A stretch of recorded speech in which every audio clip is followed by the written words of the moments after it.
We make things. We use our hands, minds, and machines to build, to fix, to improve. We're known as do-it-yourselfers, home improvement fans, fix-it fanatics, inventors. At our core, though, we're all makers. So let's jump in and make something.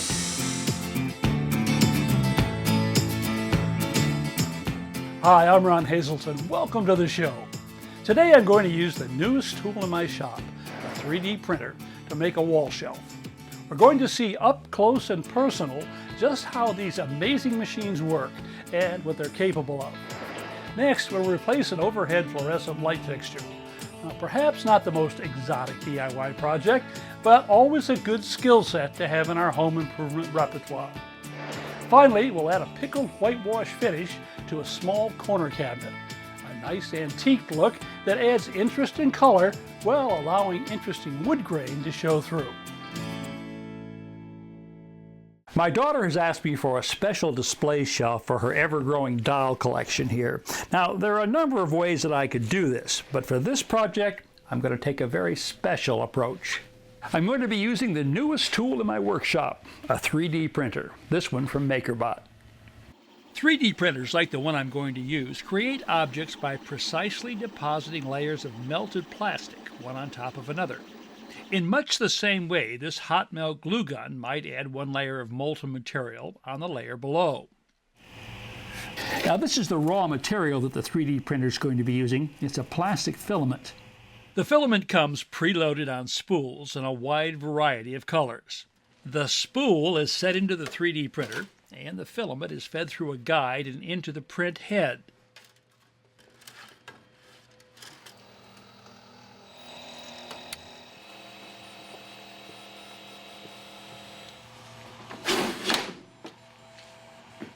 I'm going online to a website called Thingiverse, where there are tens of thousands of designs that I can download, and I'm going to look through here and see what I can find in a shelf, a wall shelf. Ah, there's something. That looks very promising right there. Now that looks like it's made with a 3D printed end brackets and then wooden dowels for the actual shelf. So what I'm going to do now is download this design from the internet. Now I'm opening the MakerBot software and I'm importing that file that I downloaded from the internet, and you can see it here as I bring the brackets in. There's the first one, there's the left bracket right there. I'm going to set it on the build platform, and now I'll bring in the right bracket, set that on too. Now I can choose the view, whether I want to see this from the top or the front or side. So I'm going to take a look at it from the top to be sure that I've got these positioned where I want them on the build plates. I can move them around. Now I'm going to export that MakerBot file to a thumb drive, which I'll put in the computer here. There we go. I'm saving it on the thumb drive. Okay, now it's finished saving, so I'm going to remove the thumb drive. Take it over here and insert it into the 3D printer. Now I'll choose the print option from the printer menu, select the file, and tell the machine to begin printing. From here forward, the printer is pretty much on its own. In this case, it will need several hours to complete the project. In the meantime, I'm free to do something else. Here's the entire job from start to finish. When the print is complete, I lift it from the build platform and break off the raft, a plastic base that provides temporary support and helps ensure that the distance between the build platform and the nozzle remain consistent. Well, I've got my brackets. Now I'm going to spend a little bit of time cleaning these up and then start assembling the shelf. Any surface irregularities can be smoothed using medium grit sandpaper. 6 3/4-inch dowels will create the shelf surface. I'll want these cut to precisely the same length. Now there are a couple of ways to accomplish this. I can square the ends, tape the dowels into a bundle, then measure, mark, and cut them all at once.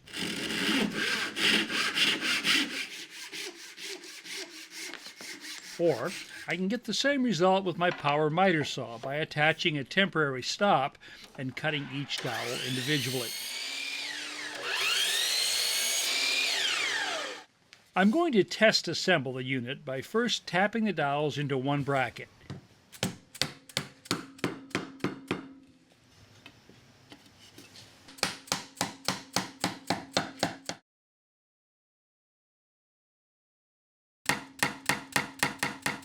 Once they're all in place, I set the second bracket on top and gently tap it into position. Well, everything's looking good. Since my daughter has a definite color scheme going in her room, I disassemble the unit and spray the brackets and dowels using an aerosol paint that's labeled as plastic friendly. The brackets were printed with the mounting holes incorporated into the design. I'm going to attach the shelf using these flip-out wall anchors from Toggler. After I've marked the bracket location, it's a matter of drilling a 1/4-inch hole, inserting the anchor, and then driving in the screw. Well, the dolls seem to be happy with their new home, and my daughter is quite pleased with this decorative addition to her room, especially knowing how it was made. Using a different color scheme, the same shelf also works well in the dining room. In fact, even unfinished, it adds a nice decorative touch, in this case, to the kitchen. Well, this may be one of my first 3D printed projects, but it won't be my last. There's an exciting future ahead for this technology, especially in home improvement. From Seattle, my Washington adventure takes me south toward Tacoma. Kimberly Bauer lives near the Washington coastline in a place called University Place. Now, one of the things she loves about her kitchen is that she can stand at the sink and actually watch eagles soaring over the waters of Puget Sound. What she doesn't like, though, is the lighting. It's a relic from the past. So I've agreed to help her brighten things up with some new fixtures. Here we come, Kimberly. Hey, Kim. Good morning, Ron. How are you? Welcome.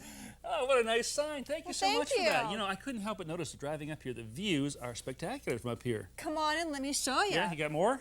While her husband's at work, Kim is going to install the new fixtures herself with a little coaching. Wow, look at this view out here. Huh? Well, I did the dishes standing here looking at that view. So this is the light fixture up here, huh? Yes, it is. Right out of the 60s. Yes. Well, listen, let's get started on this. I want to begin by turning off the power. Where's the circuit breaker? It's right out this way. Okay, in the garage? Yes. All right.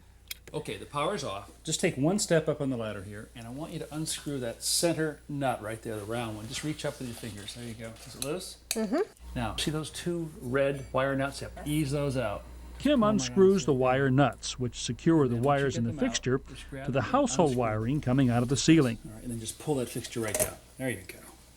Okay, out with the old. Out with the old, in with the new. All right. Okay, so this is your new light fixture, and it's a 2-tube fluorescent. The first thing that I want to do is take out this little disc right here. That's where the wires are going to come through. So let me hand you a pair of pliers. I'm going to start by knocking it out a little bit from this end, just using a screwdriver. I'm just going to kind of hit this. All right. Now, if you'll take the pliers, okay, now give it a twist. Twist it back and forth, back and forth. There you go. Pop it right out. Great one. All right, Kim, the disc is out there, but here's a problem. The edge of this is pretty sharp. So what I want to do right now is install this rubber grommet. You see it's got a groove right here along the side? Okay. So why don't you go ahead and do that?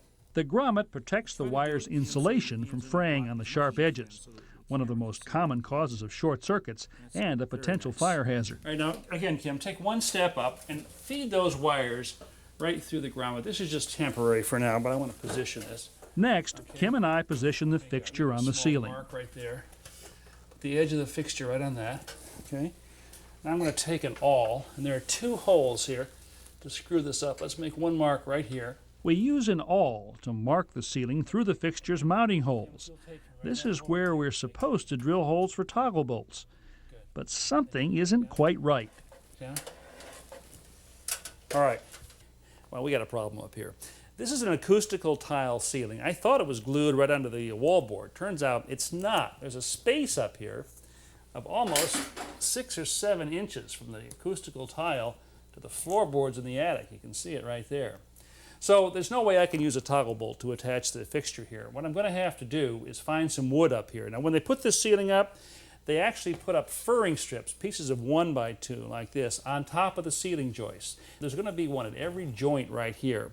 So what we're going to do is move over the holes in the fixture, line them up with this joint right here, and then we can attach that fixture with wood screws. And we need to move that hole down 9 inches. We measure over from the original hole to where the joint between the tiles and the wood furring strips would be.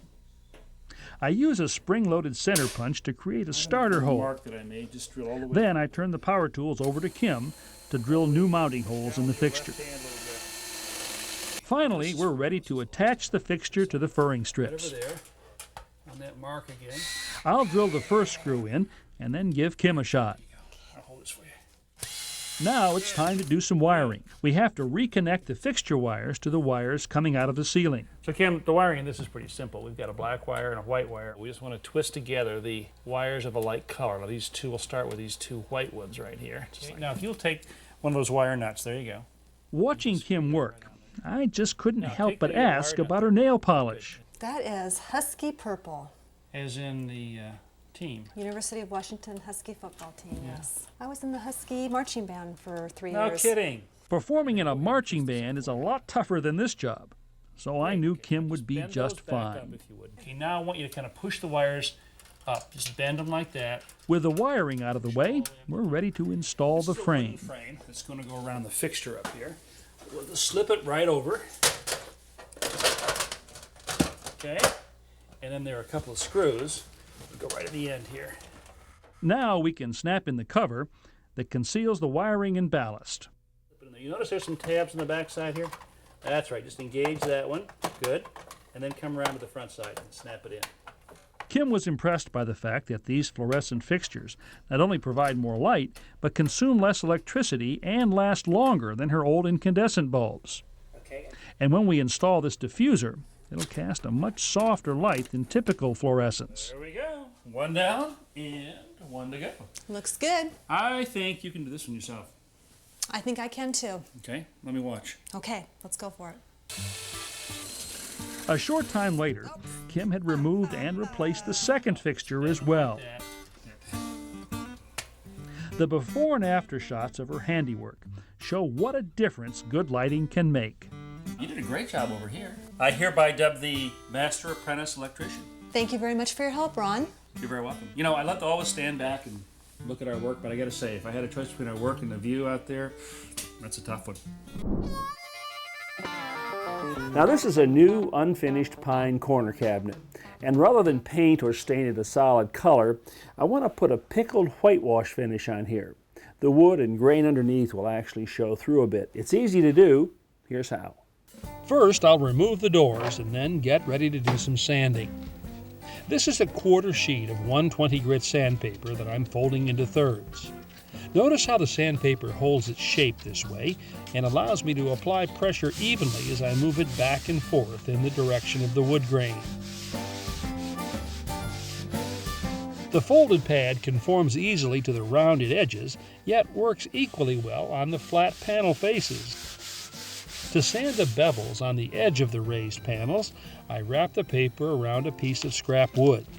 This allows me to sand up into the corners and keep a clean angle. For larger flat surfaces, an orbital or palm sander can speed things up.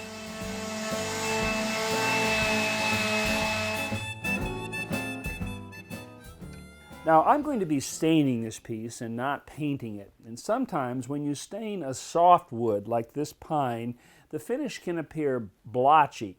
Now to avoid that, I'm going to condition the wood beforehand with something called a pre-stain. This is a water-based product that needs to be stirred thoroughly. I apply the pre-stain with a brush intended for water-based or latex paints. The pre-stain doesn't really change the appearance of the wood, but it will help ensure that any stains I put on from here forward look their very best. After about a half hour, the surface is ready for a light sanding with 120 grit paper. This is an important step because the pre-stain, like any water-based material, tends to raise and stiffen the grain, which the sandpaper will cut off cleanly.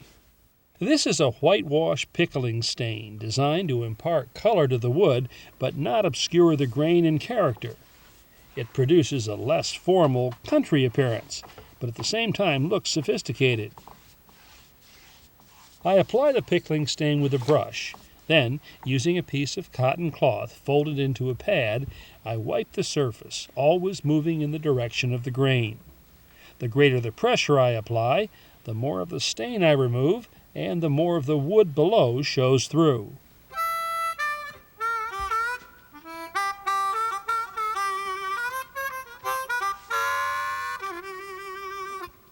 Whitewashing harkens back to the days of Mark Twain and Tom Sawyer.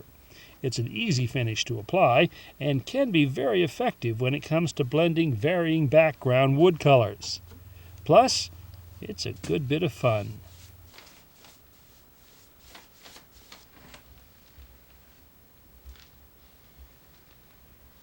Now this is the top coat that I'm going to use on this project. It's a clear, water-based polyacrylic. It looks milky now, but it will dry clear. I've chosen this for a couple of reasons. First of all, the pickling stain that we put on here is water-based, and so is the top coat, so they're in the same family. And also, this polyacrylic will not yellow over time, and that's important when I'm putting it on top of a light finish like this. I want it to stay clear and not yellow. This is a brush made especially for water-based or latex paints. Very good quality, which is important in putting down a clear finish. See how nicely these bristles are tapered right here at the ends? And they're well fastened into this metal ferrule so that they won't come out and deposit themselves in the new finish. I'm going to pour the polyacrylic into a clean 1-quart container to make it easier to load the brush. I'll apply the coating with long, smooth strokes, following the direction of the grain wherever I can. On larger surfaces like this top, I almost always finish with long, overlapping strokes, a process painters call striking off. Now I've put these blocks under the cabinet so that when I get down here to apply the finish to the bottom, it won't run off and stick to the paper underneath. The first coat needs about 4 hours to dry. Then I give the surface a final sanding with 220 grit paper.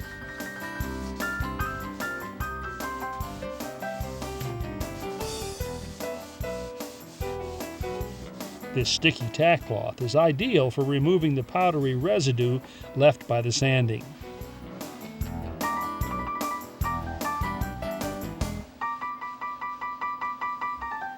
Now it's time for the second, and in this case, final coat of polyacrylic.